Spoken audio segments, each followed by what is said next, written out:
1. Christina Marie Riggs. Christina Marie Riggs was once a licensed nurse and a single mother of 2 young children.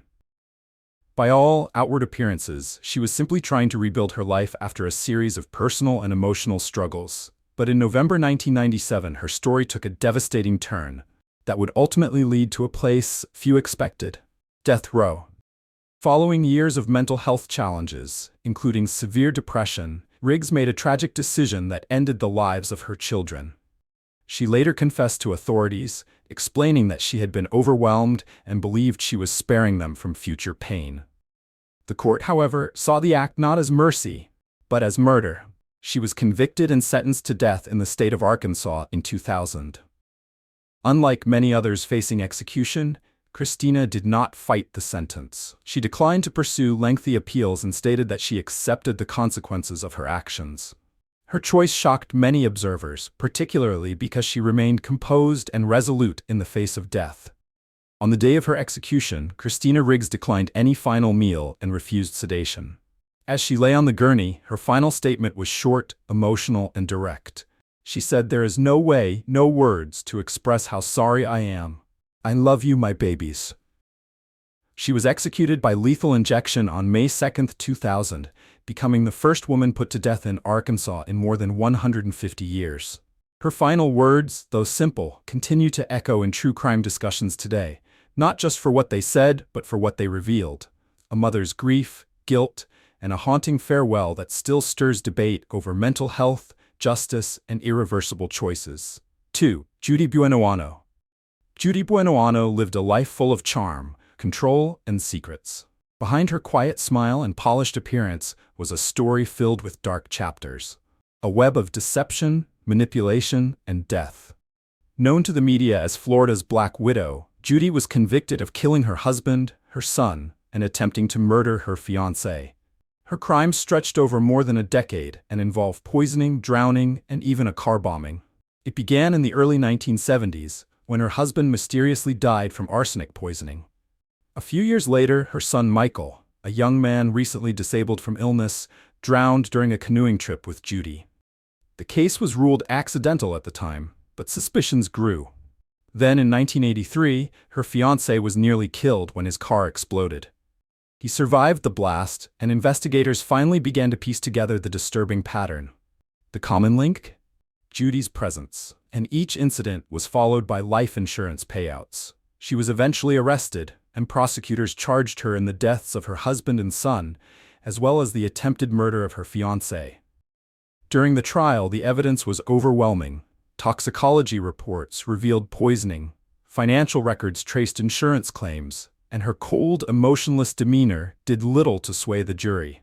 In 1985, she was convicted and sentenced to death for the murder of her son and attempted murder of her fiancé.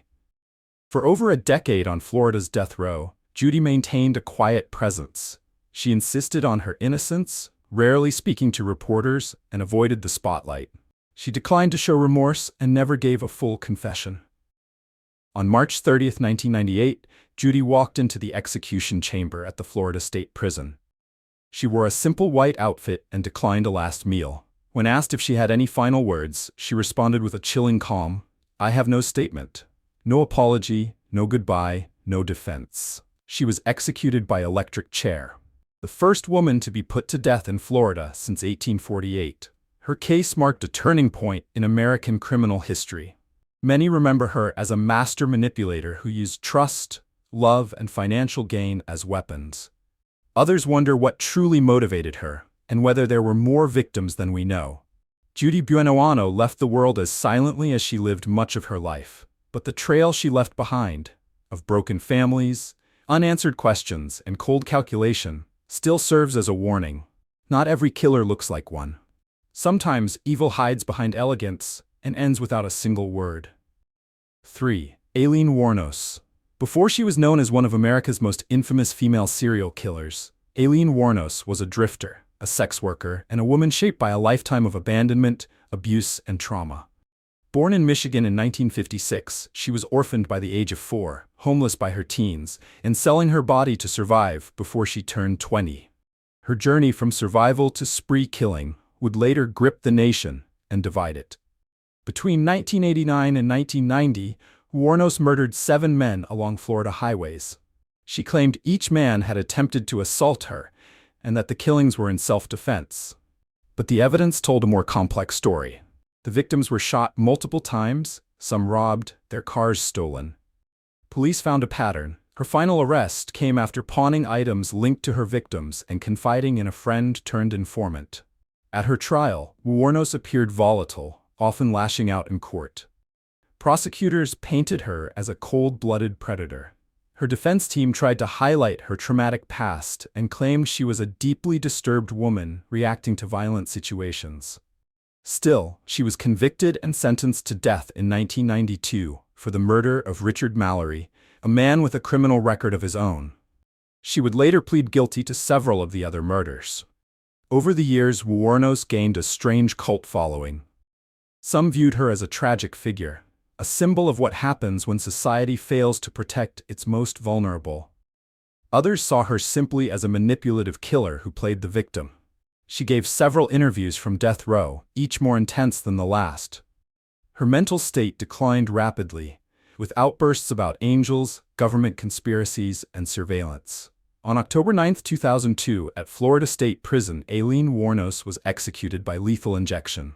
Her final words were haunting, bizarre, and unforgettable. "Yes, I would just like to say I'm sailing with the Rock, and I'll be back, like Independence Day, with Jesus.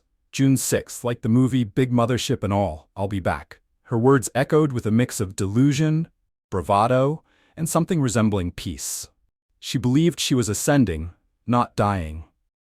The case of Aileen Wuornos has lived on in pop culture through documentaries, books, and the Oscar-winning film Monster. But beyond the headlines and the Hollywood adaptations, her story remains a grim reflection on mental illness, violence, and a society that never quite knew what to do with her. 4. Karla Faye Tucker. Karla Faye Tucker's story stands as one of the most debated and spiritually charged cases in the history of American executions. Born in Houston, Texas in 1959, Karla's early life was marred by chaos. Her parents divorced when she was young, and by age 14 she was using drugs and working as a prostitute. Her descent into addiction and violence was fast and unforgiving. On the night of June 13, 1983, Karla and her boyfriend, Danny Garrett, broke into the Houston apartment of Jerry Lynn Dean, intending to steal motorcycle parts. But the robbery turned into something far more brutal. According to court records, Karla and Garrett attacked Dean with a hammer and a 3-foot-long pickaxe. Dean's girlfriend, Deborah Thornton, was also present, and she too was murdered in the frenzy. The violence shocked even the investigators. Karla later admitted to striking both victims with the pickaxe, claiming that she experienced a kind of twisted euphoria with each blow. Both Karla and Garrett were arrested within days. In 1984, Karla was convicted of capital murder and sentenced to death. At just 24 years old, she became the first woman sentenced to death in Texas since the Civil War era. Many assumed she would live out her days quietly on death row. But what followed was one of the most dramatic transformations ever seen behind prison walls. While incarcerated, Karla experienced a profound religious awakening. She became a devout Christian, renouncing her past, counseling other inmates, and even marrying the prison chaplain by proxy. Her demeanor changed so drastically that even hardened prison staff spoke of her as a model inmate, kind, remorseful, and deeply reformed. As her execution date approached in the late 1990s, a national debate erupted. Religious leaders, politicians, and human rights activists rallied behind her, urging clemency. Even televangelists and figures from across the political spectrum pleaded with then-Governor George W. Bush to commute her sentence. The argument was not just about Karla's crimes. It was about whether true redemption should have a place in the justice system. But despite the public outcry and her visible transformation, Karla Faye Tucker's appeal for clemency was denied. On February 3, 1998, she was executed by lethal injection at the Huntsville unit in Texas. Her final words were simple and full of grace. "I am going to be face to face with Jesus now. I love all of you very much. I'm going to ask him to watch over all of you and bless you all." She was 38 years old. Her death marked the first time Texas had executed a woman since 1863. To this day, Karla Faye Tucker remains a symbol, not just of justice served, but of the complexity of mercy, faith, and whether a person can truly be changed. Her story continues to challenge how we see crime, punishment, and the possibility of redemption. 5. Wanda Jean Allen. Wanda Jean Allen's case is one of tragedy layered upon tragedy. A life shaped by trauma, disability, and violence that ended in one of America's most controversial executions. Born in 1959 in Oklahoma City, Wanda Jean was the second of 8 children in a deeply impoverished family. Her mother struggled with alcoholism, and her father abandoned them early on. By age 12, Wanda Jean had suffered multiple head injuries, and later testing revealed that she had significant cognitive impairments, with an IQ estimated in the borderline range. Despite these challenges, Wanda Jean made efforts to create a life for herself, but violence followed her. In 1981, she was convicted of manslaughter for killing a former girlfriend during an argument, claiming self-defense. She served several years in prison and was released on parole. But it was her second crime that would land her on death row. In 1988, Wanda Jean got into a heated argument with her live-in partner, Gloria Leathers, outside an Oklahoma City police station. Gloria had gone to file a complaint against Wanda Jean for domestic abuse. As they argued in the parking lot, Wanda Jean pulled out a gun and shot Gloria in the abdomen. Gloria was taken to a hospital, but later died from her injuries. The murder, committed on government property and in broad daylight, led to immediate arrest and charges. During her trial, Wanda Jean's past, her mental impairments, and her abusive upbringing were brought up by her defense. But the prosecution focused on the fact that this was her second killing and that she showed little remorse. In 1989, she was convicted of first-degree murder and sentenced to death. Her appeals process stretched over a decade, and during that time, many human rights organizations, including Amnesty International, took up her case. They argued that her intellectual disabilities should exempt her from capital punishment, a view that would later be supported by a 2002 U.S. Supreme Court ruling banning the execution of mentally disabled individuals. But for Wanda Jean, that decision came too late. In the final weeks of her life, supporters called for clemency, pointing to her low IQ and history of brain damage. Even those who supported the death penalty questioned whether Wanda Jean had truly understood her legal situation and the consequences she faced. But the state of Oklahoma stood firm. On January 11, 2001, Wanda Jean Allen was executed by lethal injection at the Oklahoma State Penitentiary. She was the first black woman to be executed in the United States since 1954.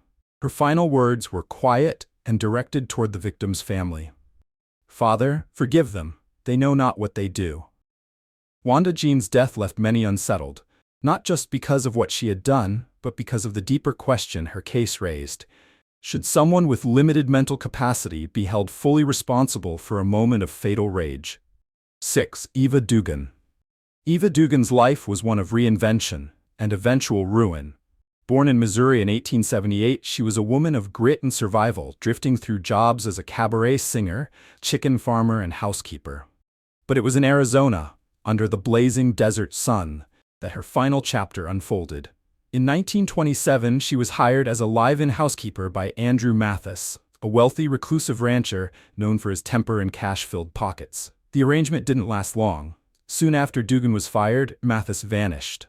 At first, no one suspected much. But when authorities began digging, literally, they found Mathis's decomposing body buried in a shallow grave on his property. His skull had been smashed in with an axe. By then, Eva had already sold many of his possessions and disappeared. She was eventually tracked down in New York and extradited to Arizona. She denied the killing, but the evidence told another story. In court, prosecutors painted her as a cunning, manipulative woman who'd grown tired of being cast aside and took revenge. She was convicted of first-degree murder and sentenced to die by hanging, becoming the only woman ever executed by the state of Arizona. But what followed was not just execution. It was spectacle and horror. On February 21, 1930, Eva Dugan walked to the gallows at the Arizona State Prison in Florence. She was calm. Dressed plainly, she showed none of the hysteria that had gripped other inmates before execution. Just moments before the noose was placed around her neck, Eva turned to the witnesses and cracked a smile. "Well," she said, "at least I'll die with my boots on." It was a line straight out of an old Western, ironic, almost theatrical. But what happened next turned the entire event into a gruesome disaster. As the trapdoor dropped and her body fell, the force of the fall caused Eva's head to be ripped clean off. Witnesses screamed, reporters fainted, one even vomited. The botched execution made national headlines and deeply embarrassed Arizona officials. It also triggered an overhaul in the state's execution methods. Shortly after, Arizona abandoned hanging in favor of the gas chamber. Eva's final words were defiant, almost cavalier. A last laugh at the state that was about to kill her. But her death left a legacy far bigger than anyone expected. She had entered history not just as a killer, but as the woman whose final moment forced a system to change. 7. Teresa Lewis. In a small Virginia town in the year 2002, what appeared to be a robbery gone wrong would unravel into something far more sinister. Julian Lewis and his son, Charles, were found shot dead in their home. The only survivor? Julian's wife, Teresa Lewis, a soft-spoken woman known in the community for her church attendance and gentle nature. But behind her quiet demeanor was a chilling secret. She had orchestrated the murders of both her husband and stepson for a $250,000 life insurance payout. Investigators quickly discovered that Teresa wasn't a helpless widow. She had seduced two younger men, Matthew Schallenberger and Rodney Fuller, and convinced them to carry out the killings. In exchange, she promised them sex, money, and freedom from their lives of poverty. The murder plot was calculated. Teresa left the door unlocked so the men could enter without force, and she waited in the living room as they executed the two men while they slept. The court case that followed shocked the nation. Teresa pleaded guilty to 2 counts of capital murder. Prosecutors argued she was the mastermind, the manipulator, the puppet master behind it all. Her defense team painted her as mentally impaired, claiming she had an IQ of around 70 and was manipulated by the men she supposedly led. But the jury sided with the prosecution. In 2003, Teresa Lewis was sentenced to death. The first woman in Virginia to receive such a sentence in nearly a century. Her case sparked international outcry. Mental health advocates, religious leaders, and even the president of Iran appealed for clemency, pointing to her low IQ and alleged diminished capacity. But the state held firm.